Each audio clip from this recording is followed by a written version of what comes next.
This is Artificial Intelligence Session 5. And we're going to be going over something called large language models. So in very short, a large language model is a type of AI system that can understand human language. I'm just reading off the slide right here, and let me explain what exactly this means. When we talk to each other, we're able to understand what, we say naturally. It's because our brains have, developed the ability to understand human language. You know, we if we're speaking in English, it's because our brains are able to understand, understand English, understand what's being said. So you need to train a large language model to understand, English as an example, or any human language out there. And at the end of the day, large language models are AI systems, as you just saw in the booklet or remember from last class, are softwares. And softwares, at the end of the day, it all goes back to machines, electronics. How do you train a metal, a billion metal boxes or wires or electricity, everything that makes up a machine? How do you train that to actually understand human language? You basically have to give it a lot of human data, a lot of, English, basically. Massive volumes of newspaper, not maybe not newspaper, yeah, maybe newspapers, huge articles, journals, books, everything that humans read, everything that has human language in it, everything that has, for example, for English, everything that has English in it. You could probably give movies as well, movies, and especially ordinary dialogue between different people, you and I, whoever. You could probably train a large language model on this recording as well. And this is especially true for AI like voice assistants. As you saw in the booklet or from last class, one form of AI is natural language processing. And you really need to train it on what we say, on how a human speaks. Because if every human speaks differently. I add certain words, filler words here and there. Some people might add different filler words, some people might add more, some people might not add any filler words, So everyone has their own way of speaking. And naturally, no matter most of the time, we're able to understand what a different person is saying, even though they may talk in a completely different way. For an AI to understand that, it would have to have heard a lot of different people speaking. Yeah, because when you hear a lot of different people speaking, you are able to like distinguish what's what's just the differences in their speaking style and what they're actually saying. What's the commonality between all these different people, the way they say words, what these words mean. Because at the end of the day, even with all the different diverse ways of speaking, we're all still speaking. Um, we're all still speaking the same language, assuming that this is an English conversation that we're talking about. So yeah, in the case of when we're just talking about a specific language, there's many different ways people speak, and an AI has to understand all those different ways. Likewise, even when we write, everyone has their own different way of chatting. Although, nowadays we use a lot of different short form words, TY, BTW, by the way. But everyone still, nonetheless, has their own way of chatting as well, texting. ChatGPT, it uses LLMs or it's trained on LLMs. There are many different ways to consider it. But at the end of the day, it needs to be able to understand how each person texts and respond to it accordingly. So all of that, in short, everything that I said culminates in the fact that these LLMs, large language models, are trained on huge amounts of human data, human conversations, human books, a bunch of different things. In order for it to understand us, and more importantly, actually respond to us, give us the response that we want. Okay, and here are a few examples of LLMs. You have GPT-4, which is probably one of the most popular, well-known LLMs. It's created by a company called, or organization called OpenAI. You have Google that released Lambda.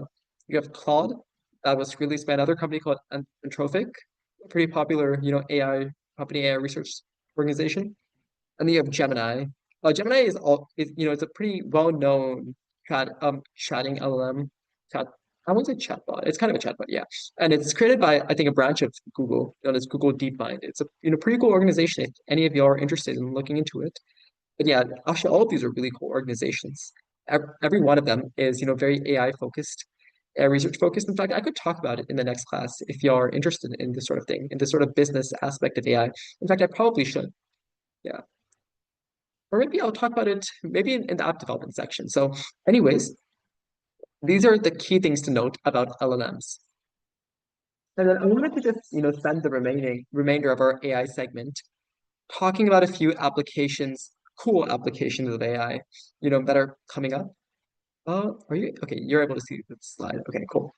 So we have three applications that you can actually see on the web. If you just do a quick YouTube search or Google search, whatever platform you use, you'll actually be able to find real products out there that do, you know, these things on images. These are not like near future technologies that are still being developed, in secret or emerging technologies. These are things that are actually out there. They're not that popular, because they're still being tested and only now like entering the market. And some of these things like AI transforms, those are not really meant for the public. Those are meant for, specific organizations, groups, governments for, very specific national security tasks. But for the most part, especially the AI-powered chess classes, you can find really cool videos of actual high school students out there who are creating these chess, AI classes that help you win chess matches. And one of the coolest and maybe scary things about these AI chess classes is that when you look at these chess classes, they look like any normal glass out there. They don't look like anything special with AI capabilities. It's only like when you're actually looking through those glasses that you see what these glasses can do. And it's also an example of something called augmented reality. Of course, this is an AI class, but y'all should know about augmented reality. And maybe we can talk about it in the next class as well. Augmented reality is basically when you overlay a digital object, in the physical environment. What that means is it's like if you've played Pokemon Go in the past, Pokemon Go is an example of augmented reality. It's also like if you have a camera over here and you see, and when you look at, let's say, a dining table through your camera, you see an apple. But when you look at the dining table without your camera, you don't see an apple. What it means is the phone or the device that you're using is creating the apple, through its screen. It'll make a lot more sense if you see it. So it's creating that apple through its screen. And when you look through the phone screen, you're able to see an apple there, even though there's actually not an apple. It's really cool. And that's kind of what these AI-powered chess classes do. These AI-powered chess classes, they overlay or they show the specific arrow or movement instructions of where to play, what the next move you should play is. And it shows it through arrows on the actual chessboard. Okay, that's really one cool example. And I'm not sure if any of y'all play chess. If you guys do, you guys might be seeing a lot more of this maybe in the next couple of years. There's also another invention. This might be a little bit cooler, for some of y'all. These are AI martial art robots. You can see these on YouTube.